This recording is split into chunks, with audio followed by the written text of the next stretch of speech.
장자연 사건 증언자로 나섰다가 후원금 사기 의혹 등에 휩싸인 뒤 해외로 출국한 윤지호 씨가 17일 소셜미디어에 소재 파악이 안 된다고 집 주소 알고 계시고 집에서 생활하고 있다고 조롱하듯 글을 올렸다. 전날 법무부가 소재 불명이라고 밝힌 윤 씨가 버젓이 SNS 활동을 하고 있다는 사실이 알려졌다. 갑자기 자신에게 관심이 쏠리자 윤 씨가 이 같은 글을 쓴 것이다. 윤 씨는 인스타그램에 얼마 전 보안 문제가 생겨 캐나다 경찰들이 직접 와 안전을 체크한 적도 있다며 적색 수배에 애초 해당하지도 않는데 한국에서 적색 수배 신청만 하고서는 여권을 무효한 소식조차 경찰이 아닌 언론을 보고 알았다. 저는 캐나다에서 이러한 일들을 역으로 다 보고하고 드려 보호를 받고 있다고 썼다. 또 여권 무효화와 적색 수배 관련 팩트라며 말 그대로 여권 자체를 무효한 것이다.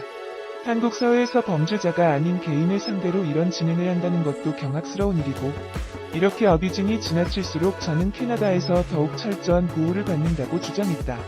이어 거꾸로 생각하면 저를 어떻게 해서든 한국으로 못 가게 막는 행위이기도 하다며 저는 현재 건강상 장시간 이동 자체가 불가능한 상태이며 꾸준한 치료를 받고 있다. 그리고 자택에서 가족과 함께 캐나다 경찰의 보호 속에서 무탈하게 지내고 있다고 했다. 그는 공조를 먼저 제안한 것은 캐나다이고 거부 의사를 표명한 것은 한국 경찰이었다. 그런데 이제 와서 제가 중대한 범죄자라도 되는 듯 적색 수배를 요청하고 여권 무효화를 하고 그런 일을 언론으로 가장 먼저 알리는 경찰 검찰의 행동은 도가 지나친 것이며 매우 경악스럽고 유감이다고 적었다.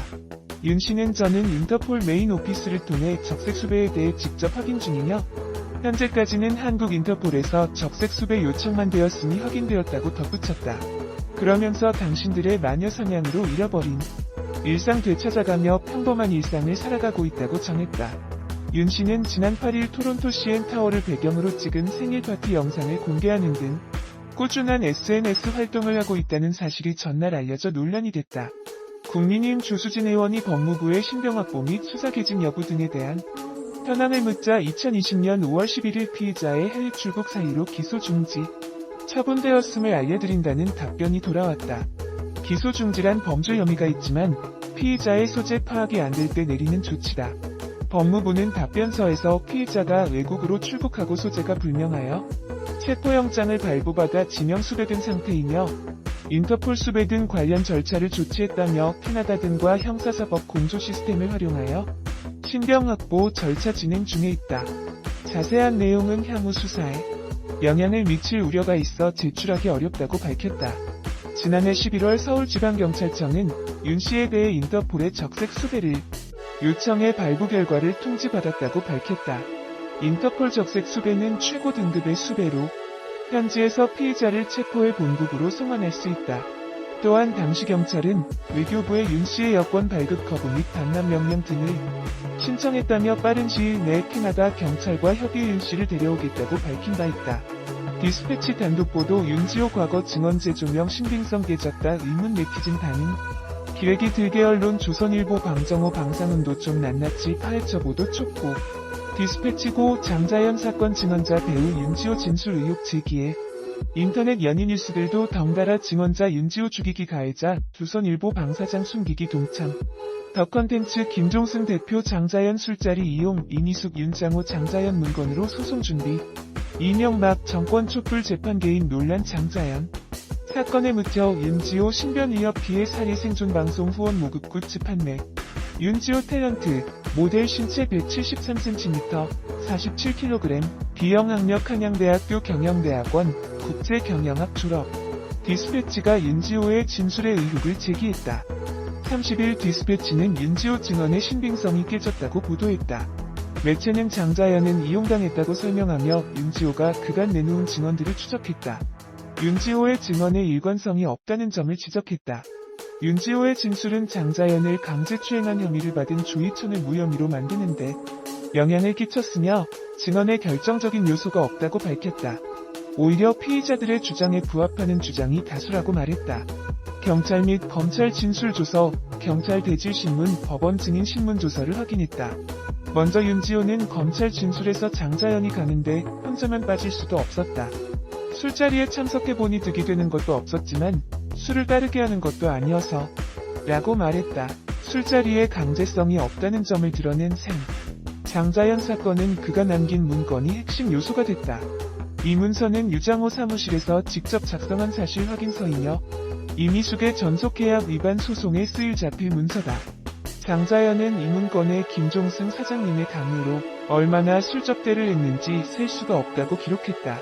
경찰은 해당 문건을 통해 김종승에게 강요미수, 성매매할선 등 혐의를 조사했다. 이 자리에서 윤지호는 장자연 문건과 반대되는 진술을 내놨다. 경찰은 김종승 대표가 참석하라는 술자리에 나가지 못하면 어떻게 되냐고 물었고 그는 일정이 있거나 아프다고 하면 알았다고 했다. 개인적인 일로 못 나는 경우에는 약간 화를 내기도 했으나 큰 문제는 없었다고 말했다. 이어 폭언이나 폭행 혐의에 대해서는 그런 사실이 없다고 진술했다. 술접대에 관한 진술도 장자연 문건과는 다른 내용을 진술했다. 술을 따르게 하거나 육체적 접촉, 술을 추도록 강요했냐는 질문에 김종승 대표는 저와 자연 언니에게 술을 절대로 따르지 못하게 했고 춤을 강제로 추도록 한 적은 없다. 어떤 손님이 브루스를 추자고 하자 김 대표가 안 된다고 했다고 답했다. 이어 높은 사람이 왔을 때 눈치를 줘서 술을 따라준 적이 있다. 고 덧붙였다. 술자리에 참석한 장자연에 대해서도 자의적으로 행동했다고 밝혔다. 김종승의 생일날 있었던 술자리에서 자연 언니가 테이블에 올라가서 춤을 추는 것은 처음 봤다. 그날은 대표님 생일이기 때문에 자연 언니 스스로 테이블에 올라간 것이라고 진술했다. 윤지호는 술자리에 대한 스트레스도 설명했다. 그는 김 대표가 욕하거나 때리거나 나오지 않을 경우 어떻게 한다는 말은 없었다. 제가 소속사와 계약이 됐기 때문에 나가지 않으면 피해가 올 것 같아. 참석한 것이지 좋아서 참석한 것은 아니다고 말했다. 검찰은 결국 김종승에게 불기소 처분을 내렸다. 강요 및 강요미수 등의 증거가 불충분하다고 판단했으며 윤지호의 진술만으로 폭행 또는 협박으로 술자리 참석을 강요했다고 보기 힘들다고 설명했다. 디스패치는 김종승 대표의 생일 파티에서 일어난 강제추행에 대해서도 다뤘다. 윤지호는 어느 신문사 사장이 자연 언니 손목을 잡아당겨 자기 무릎에 앉혀 치마 속으로 손을 넣어 만지고 겉으로 가슴을 만졌다고 증언했다. 이를 통해 조선일보 출신 조희천이 수사 대상이 됐다. 그는 혐의를 부인하며 장자연이 테이블 위에서 춤추는 것은 봤지만 강제로 추행한 적은 없다고 전면 반박했다. 조희천의 무죄는 윤지호의 진술이 빌미가 됐다고 보도했다. 윤지호가 강제 추행을 한 사람에 대한 진술을 3회나 번복했기 때문 윤지호는 인상착의 묘사에서 머니투데이 사장인 홍선근이 강제 추행을 했다고 진술하다. 조희천이 추행을 했다고 다시 진술을 바꿨다. 윤지호 진술의 신빙성 문제를 짚었다. 장자연의 신체를 추행할 때 장자연의 반항이 있었냐는 질문에 장자연이 화를 내는 것도 아니면서 왜 그러세요라며 손으로 조희천을 밀고 김종승 옆으로 갔다고 답했다. 이어 장자연이 추행을 당했는데도 왜 화를 내지 않았냐는 말에는 제가 장자연이 아니라 모르겠다고 진술했다. 또 강제 추행을 한 인물의 신체 묘사에 있어서 몇 차례나 진술이 번복됐다. 검찰은 윤지호의 증명력을 의심했으며 유일한 증언이 독이 됐다고 설명했다. 조희천 강제추행에 대한 불기소 결정서에 따르면 1회 진술에서 50대 초반의 신문사 사장이 2회에서는 다른 곳에서 만난 홍선근이 3회에서는 실제 홍선근의 사진을 보고도 지목하지 못한 점에 비추어 강제추행이 있었는지가 불명확하다고 기술됐다. 이어 경찰 1회 진술은 여러 가지를 조합해 만든 거짓이었고 2회 진술은 피의자보다 실제 홍선근에 더 가깝고 최면 상태 진술은 조희천을 지목할 수밖에 없는 상황이었던 점에 비추어 신빙성에 의심이 있다고 결정했다. 신변 위협을 당했다고 주장하는 것에도 의문을 제기했다. 지난 11일 JTBC 뉴스룸에 출연한 윤지호는 이후 의문의 교통사고가 일어났다고 주장했다. 그는 JTBC와 인터뷰를 하고 교통사고가 크게 났다. 장자연 사건을 다룬 책을 쓴다고 한 시점부터 행방을 추적하는 어떤 사람이 있다고 밝혔다. 디스패치는 확인 결과 해당 사고는 빙판길 교통사고였다고 보도했다.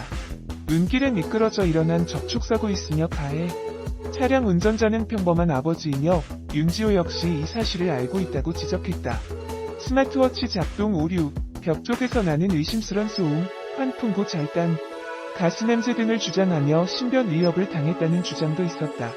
그러나 스마트워치 제조업체 로그 분석 결과 처음 2번은 SOS 버튼에 1.5초 이내로 짧게 눌러 긴급 호출이 발송되지 않았고, 세 번째는 1.5초 이상 길게 눌렀으나 같은 시간에 전원 버튼도 눌려 112 긴급 신고가 취소됐다고 밝혔다.